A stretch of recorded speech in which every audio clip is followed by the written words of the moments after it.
This is John Paul Rai, coming from Tokyo, Japan, covering a little article here from my favorite and least favorite Mary Sue, and they actually have a kind of cool icon now. It's like a robot. I guess nothing wrong with that, but it's about, did Game of Thrones showrunners chicken out of San Diego Comic-Con? And the answer is abso-freaking-lutely yes, they did. If I was them, I wouldn't want to go to Comic-Con.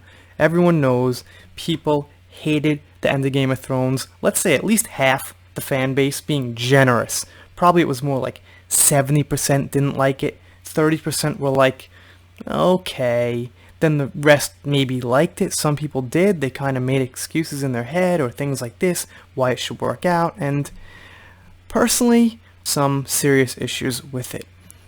There's a difference between having scheduling conflicts that prevent you from attending something and waiting until the last minute to announce that you're not going to attend the massive San Diego Comic-Con. For many, HBO's Game of Thrones showrunners Benioff and Weiss were not two men who are our favorites right now, mainly because they turned the biggest show on television into a joke.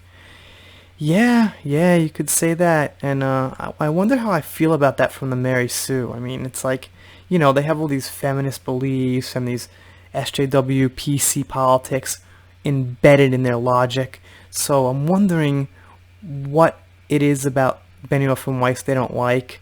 You know, I guess they just think, well, you know, Game of Thrones didn't have our agenda, so I guess it sucked. Maybe. It's my own speculation, but I think I'm usually right when it comes to Mary Sue type things. They go on to say it's not surprising they didn't want to go, and no SHIT, of course they didn't want to go. Looks like Maisie Williams is going. The guy, I can't pronounce his name, who plays Jaime Lannister is going.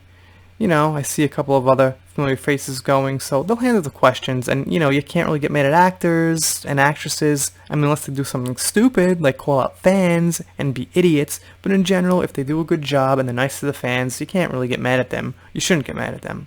I get mad at certain actors when they say stupid things, mostly about Star Wars, because I'm really critical of Star Wars, whether I care about or have hopes for the future of it or not. I'm still critical about it, and, you know, I don't let actors and actresses off easy about Star Wars. But Game of Thrones, hey, okay.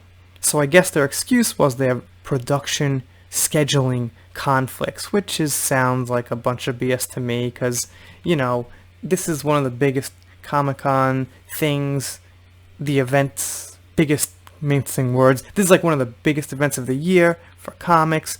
It's huge, so you'd think their schedule would be like, well, Comic-Con's on this day, let's go out to lunch with some dude. And no, you probably know way ahead of time what's up with Comic-Con and that you should be there. So this is not a very complicated video, but the answer to the question has to be yes, they chickened out. Can you imagine the situation? Because they would have had to take questions, and there's no answers to some of those questions, really.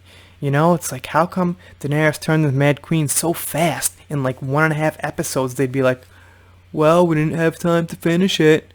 How come Arya just went off exploring the rest of the world? Well, she went to Bravos once, so I guess that makes sense.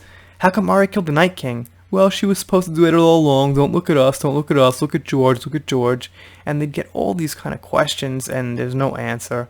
There's just no answer except, we just tried something for shock value because we got the gig with Star Wars, so whatever, we're done, we got our money. And they do mention here that, yeah, let's see what happens at Star Wars. Anyway, Benioff and Weiss aren't going to the panel, but they're still in charge of part of Star Wars' future. So I can only imagine what's going to happen with that. And what I keep saying about this is, and the same thing goes for Rian Johnson. Look, Knives Out came out. I'm not mentioning it. I'm not covering it. And the thing is, it's probably not that bad of a movie because there's nothing for him to ruin. It's just his own movie, his own characters. So on Benioff and Weiss, even though the bad writers, not that freaking Star Wars is good writing right now anyway, so, you know, moving forward and looking at the sequel trilogy as an example, they don't have a really, you know, tough champion to take down in the ring.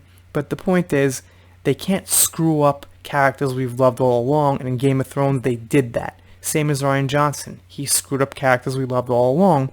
So that's the one thing I'll say about their Star Wars is, you know, they can't screw up characters we've always loved. I think I said that like 3 times. You guys get the message. So with that in mind, it might not be so bad as long as they don't make some atrocious crap story decisions. You'd think they'd have someone like check them this time, second time around, learn the lesson. Alright, doing shoutouts, special thanks, things like that. Let's do a shoutout right now. Shoutout goes to Flipped Out, great guy, really funny stuff. He's got a channel that really deserves, like, I don't know, well more than subscribes he has right now. So check him out, subscribe. He'll probably be around here sometime on this channel, but just kind of swamped and getting around to all different things, and I talk too much. I'm mincing words. I'm making an idiot of myself. Now people aren't going to subscribe unless I say please just click subscribe. Pretty please with sugar on top. I will see you next time.